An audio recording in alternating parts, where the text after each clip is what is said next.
Alright, so welcome back to part 2 of Dominion Adventures, What's in the Box.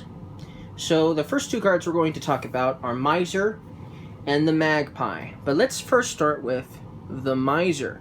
And when you play with the Mizer, you will need the Tavern Mat. So even though it's not a reserve card, you will still need it. So with this one, you'll choose one of two options. First, you can either put a copper from your hand onto your Tavern Mat, or +1 treasure per copper on your Tavern Mat. If you choose the second option, let's say you choose the second option right this second, well, there's no coppers on the Tavern Mat, so you get nothing at all. So obviously, choosing the second option the first time you play it is not smart. Now, obviously, you're going to obviously put a copper, if you're going to play it, onto your Tavern Mat. Now, not only does the get rid of that copper out of your deck, it also is a really good copper strategy because this card will now utilize the coppers sitting on your Tavern Mat. The next time you go to play Mizer, you could play it for the second option, and then it would give you +1 treasure. Although, obviously, +1 treasure isn't that great for a card that doesn't even give you an action, right? Which is basically like having a copper in your hand, except you're wasting an action to get the copper. So obviously playing a second time for the second option is a bad idea. And so the second time you play it, you'll probably still want to put a copper onto your Tavern Mat. You might even wait around and put another one onto your Tavern Mat. Now you've got 3, and then you could get +3 treasure because you have 3 coppers on your Tavern Mat. So that's really a good idea to do. You should probably at least wait till you have 2 or 3 before you start using it for plus treasure. Now, obviously, you only have a total of 7 coppers in your deck, and if you don't get more, you're going to start running out of treasure cards fast. So that means that if you're going to plan on buying a Mizer, you should totally make sure you get yourself a silver or 2 as well, because you're going to quickly run out of coppers. Before you know it, you're going to have turns where you hardly have any money to buy a single thing.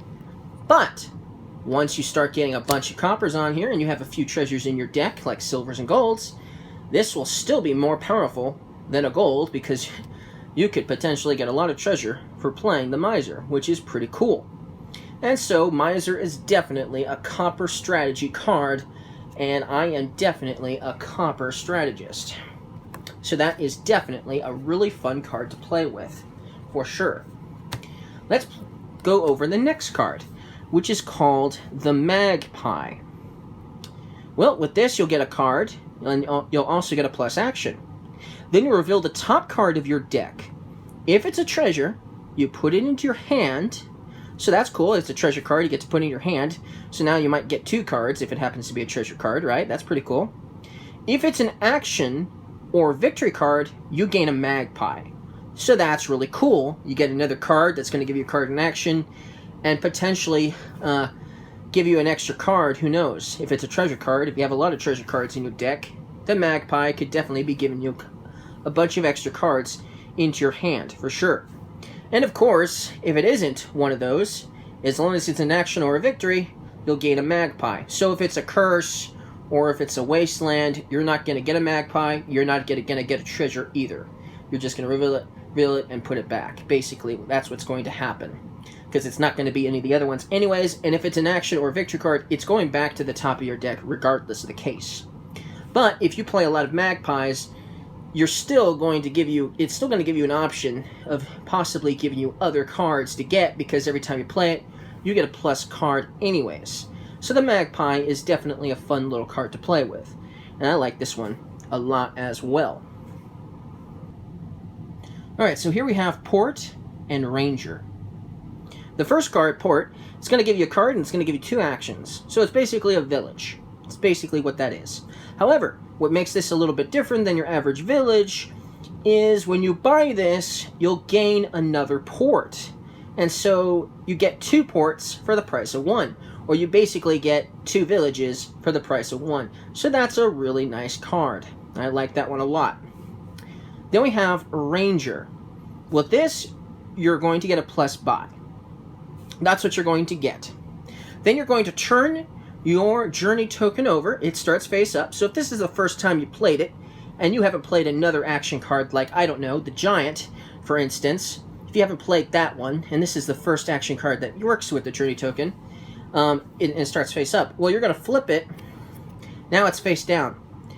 And it says if it's face up, you get plus 5 cards. Well, that's pretty powerful. You get to draw 5 cards and you get a buy. That's a pretty powerful card. It's definitely better than Smithy, but every other time you're going to play it, all you're going to get is the plus buy. Still, that's a pretty cool card, pretty powerful. And so that is how it works. But then the next time you played the Ranger, you would flip the journey token over again, and then if it ends up being face up, you'll get to draw your 5 cards. So that's a pretty powerful card. Alright, so next we have Transmogrify and Messenger. Now these cards are kind of in between. I definitely like Transmogrify a little bit more than Messenger nowadays, but it used to be the other way around. I used to like Messenger more than Transmogrify, so it's kind of in between. I definitely have cards in this expansion I don't like nearly as much as Transmogrify. So, anyways, let's talk about Transmogrify.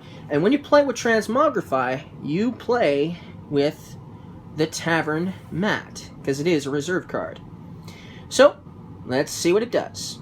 So, first of all, you're going to get a plus action, so you're not wasting an action to play this card. Then you're going to put this onto your Tavern Mat. So let's do that. That's what you do. That's all that you do on the turn you play it. You just get an extra action, and you get to put this onto your Tavern Mat. At the start of your turn, you may call this to trash a card from your hand, and then gain a card costing up to 1 more than it, and then you get to put that card into your hand. So, obviously, you could use Transmogrify to trash a copper, or to trash a Wasteland/Curse card. But you wouldn't get anything for it because there's not really anything out there that costs only 1 treasure. The Poorhouse from Dark Ages costs 1 treasure, so if you were somehow playing with Poorhouse and Transmogrify, you could basically turn your Curse/Wasteland card, or Copper card for that matter, into a Poorhouse. But that's about all you could do with it, and that's only if you are playing with that particular card. So this is a good card if you have some cards you want to get rid of besides those cards that I've mentioned. A lot of avid Dominion players will try to get rid of their estates, especially if there's not a really good strategy with estates. And so they will trash their estates. And so this one is a good one because you could use it to trash in an estate, and then you can gain a card costing up to 1 more than it and put it into your hand. Well, silver is a good choice, obviously. You could do that, trash the estate, and get to put a silver into your hand, basically. Or maybe there's a really good 3 costing action card you'd like to get your hands on and put into your hand. If that's the case, you could trash an estate from your hand, if you have one, and you could put that particular 3 costing action card into your hand.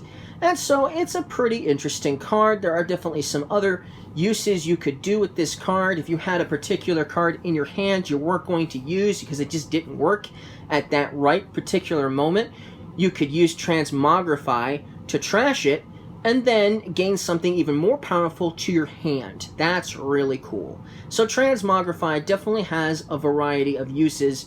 It is definitely an interesting card. Alright. And then, of course, when you call it, you're going to discard it from the Tavern Mat and put it into your discard pile. So that's how that works. Alright, then we have Messenger. You may... First of all, you're going to get a plus buy, and you're going to get 2 treasure when you play it.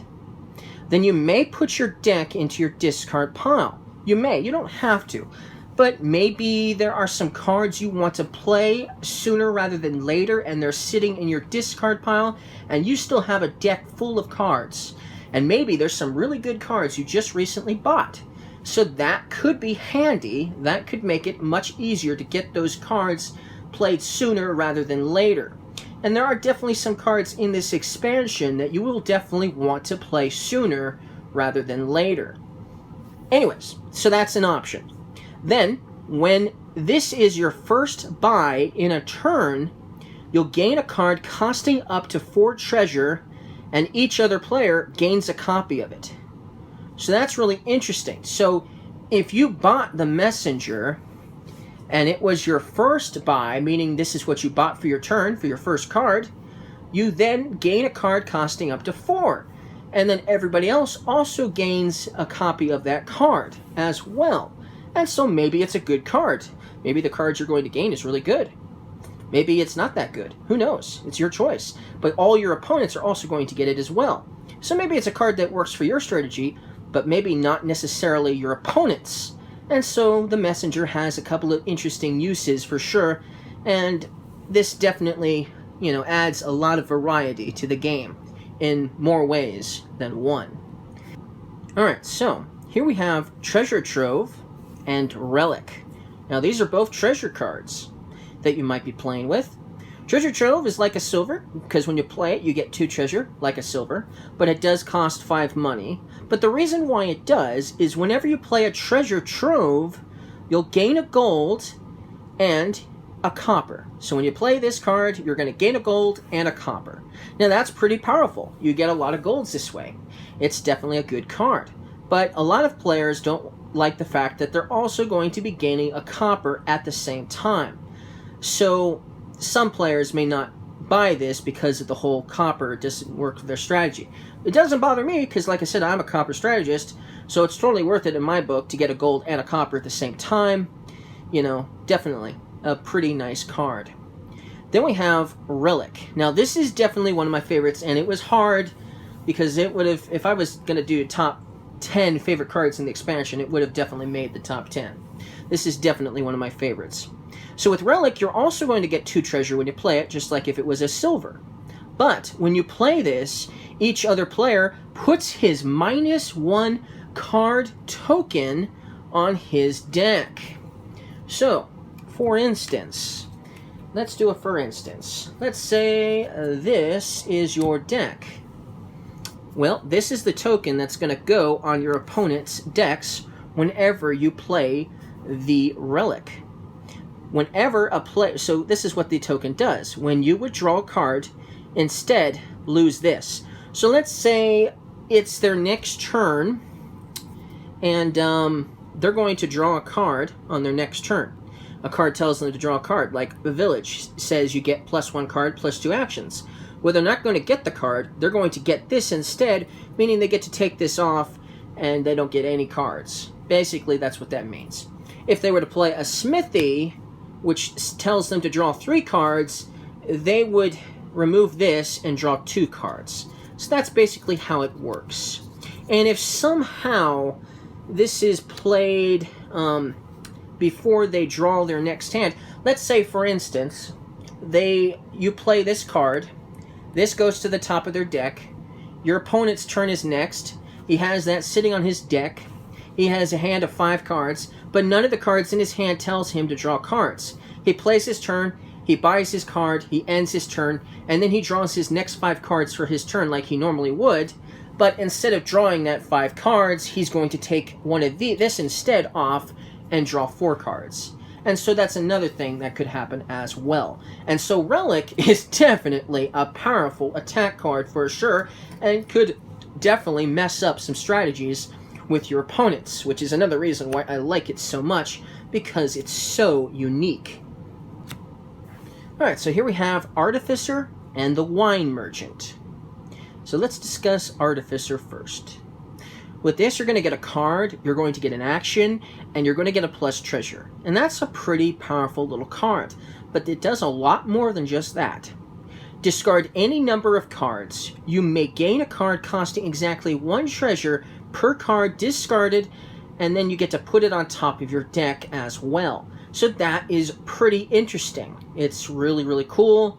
If you have a bunch of cards you want to discard that you don't want, like a couple of estates, for instance, you could use this to gain a 2-costing card if it was just 2 cards you were discarding. But if you decided to discarded, a few copper cards, and you still had plus, other money, and you were deciding, and it's a pretty strategic card for sure. Maybe there's a card you want to buy, but you have more than enough money to buy it, and most of the treasure cards in your hand are copper cards anyways, you could potentially discard a bunch of extra cards and then gain a really cool card that you get to put on top of your deck, and then you still have your buy phase, and you might still have some money to buy the card that you wanted to buy. So that is a pretty interesting card. You can definitely do a lot with it. Sometimes I'll have cards in my deck where it's just a bunch of action cards, but I have no extra actions to work with, and so I could play Artificer to discard a bunch of the cards that I'm not going to use anyways, and I could gain another card, and I get to put on top of the deck. That's a pretty interesting card. I like that card. Then we have the Wine Merchant, and whenever you play with the Wine Merchant, you will play with the Tavern Mat. And what do you know? The Wine Merchant is in the tavern as we speak. So, the Wine Merchant, you'll get a plus buy, and then you get +4 treasure. That's powerful.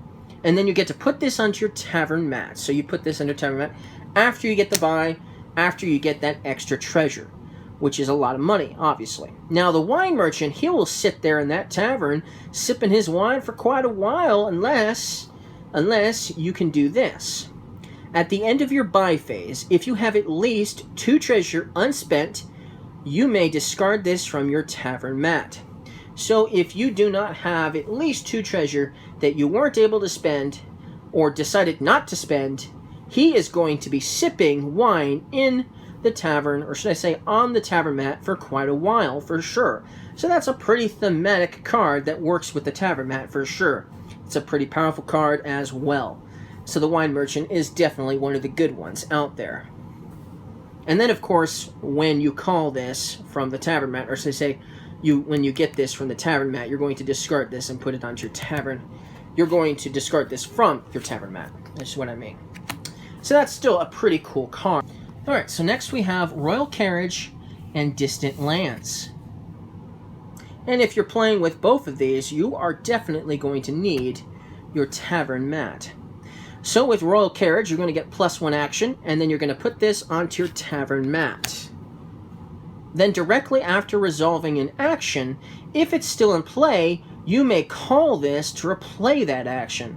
So that's kind of a nice, easy way of replaying action cards. It's sort of like a throne room, except probably not as good if you end up having a really good card with your throne room in your hand. But it's better than throne room because it's easier to play the action card once again, rather than trying to get 2 particular cards in your hand at the same time. But then after you play that action, you can remove this, or should I say, you can call this from the Tavern Mat to replay that action again. And then, of course, it's going to go to your discard pile. So that's a pretty good card. When you're playing with Distant Lands, it's a reserve card, so you're going to need your Tavern Mat as well. When you play this, you'll just put this onto your Tavern Mat. So that's all you do. Now, at the end of the game, this is worth 4 victory points if on your Tavern Mat at the end of the game. Otherwise, it's worth 0. So if you weren't able to get this card onto your Tavern Mat at the end of the game, it's worth absolutely no victory points whatsoever. But it is worth 4 victory points if you do manage to get it onto your Tavern Mat. So that's Distant Lands. And that's a pretty interesting card. It's definitely a little bit more powerful than Duchy, because not only is it going to give you 4 victory points, but if you do put it on your Tavern Mat, it's going to get it out of your deck, which is really nice. Alright, next we have Swamp Hag and Haunted Woods. Alright, so until your next turn, when any other player buys a card, he gains a curse, or, for me, it's a wasteland. Then at the start of your next turn, you'll get +3 treasure. So the turn you play this, you're getting nothing at all.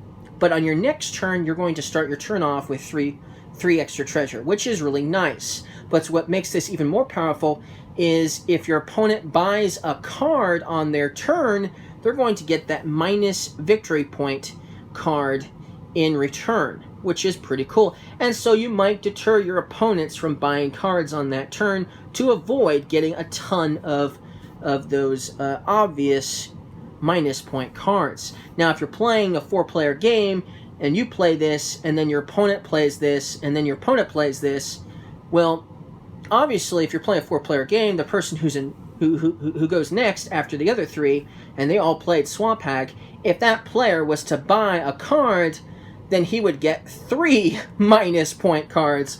And so obviously, there is no way that player is going to take that risk at all. But maybe that player also has a Swamp Hag, and at least he can do it to his other opponent. So that opponent will then obviously be not maybe tempted to buy a lot of cards, or should I say any card in particular. Now, this is only when you buy a card. So there are other ways around having a good use of your turn. And that is, in this game, we have event cards. If you're playing with adventures, and you're going to be probably playing with events. And so if you decide to purchase an event, it's not a card. It's not, I mean, yeah, it's physically it's a card, but it's not, it doesn't count as a card in the game, and so you won't get that unfortunate minus point card if you purchase an event instead. So that's still pretty nice. So at least it gives you an optional possibility. Then we have the Haunted Woods. Until your next turn, when any other player buys a card, he puts his hand on top of his deck in any order, and at the start of your next turn, you'll get +3 cards. So it's very similar to the Swamp Hag, but the only difference is on your next turn, you're going to get 3 cards instead of 3 treasure. But obviously, the attack is also different, because when a player buys a card while Haunted Woods is in play, and obviously they're not the one that played Haunted Woods, or that particular Haunted Woods anyways, all of the cards that are sitting in his hand are going to go back on top of his deck in any order. So that means the estate cards, the provinces, the duchies, those are victory cards that will probably be in his hand. They're going to go to the top of his deck, and in his next turn he's going to have a lot of victory cards he might not want. So this is a pretty powerful attack card. But it also could be beneficial. Maybe you have some action cards in your hand that you weren't able to play in your turn, and thanks to the Haunted Woods, you get to put those action cards back on top of your deck. And so there are workarounds, obviously. But of course, if you don't want to have to put a bunch of action cards, or say a bunch of estates and other victory cards back on top of your deck, ruining your next hand, you can choose not to buy a card. Or, once again, you can just choose to buy an event instead. So there are some workarounds. Alright, we got one more card I want to do for this video. And it is the Hireling. This is a 6-costing card. Alright, so at the start of your turns, for the rest of the game, you'll get +1 card, and this stays in play. It is an action duration card. So this is a duration card that will stay in play for the rest of the game. So you buy this, you play it, and then at the start of your next turn, you're going to get a plus card. But you're going to get, so you're basically going to have a turn of 6 cards instead of 5. But it's only at the start of your next turn that you're going to get the plus card. Meaning, you'll still draw your 5 cards like normal for your next turn, which is a good thing, because if you're playing with attack cards like Militia, then this won't get affected by a Militia or any other attack card that's similar to Militia, because there's a lot of them out there. And then you're going to get a whole bunch of extra cards if you have a bunch of these hirelings in play,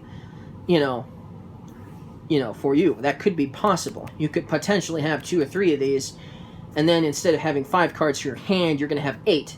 That's pretty powerful. And it's still very useful, especially if you get hit by a Militia, and now you only have 3 cards, but then you start your turn, and you get to draw another one. Or possibly another one. So maybe 4 or 5. That is a powerful card, and it's a really good one.